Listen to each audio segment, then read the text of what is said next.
ଜାଣନ୍ତି ଏ ଆସିକି ମୋତେ କହିଲେ ବହୁତ ଦିନ ହେଲାଣି କିଛି ଘରେ ମିଠା ବନଉନୁ। ତ ମୁଁ ଭାବିଲି କ'ଣ ବନେଇଲେ ଭଲ ହେବ। ଇଏ କହିଲେ ତୁ ସୁଜି ହାଲୁଆ ବନଉନୁ। ମୁଁ କହିଲି ଠିକ୍ ଅଛି।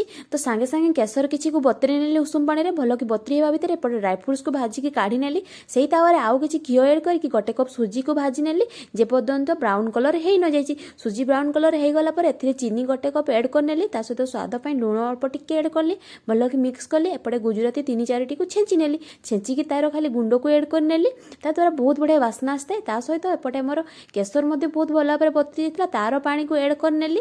ଭଲକି ମିକ୍ସ କରିନେଲି। ମିକ୍ସ କରିସାରିଲା ପରେ ଏପଟେ ଗୋଟେ କପ୍ ସୁଜି ଯେହେତୁ ଏଡ଼୍ କରିଛି ସେଥିପାଇଁ 3 କପ୍ ପାଣି ଏଡ଼୍ କଲି। ଭଲକି ମିକ୍ସ କଲି। ମିକ୍ସ ହେଇସାରିଲା ପରେ ଲୋ ଆଞ୍ଚ କରିକି ତାକୁ ଢାଙ୍କିକି ସିଝିବା ପାଇଁ ଛାଡ଼ିନେଲି।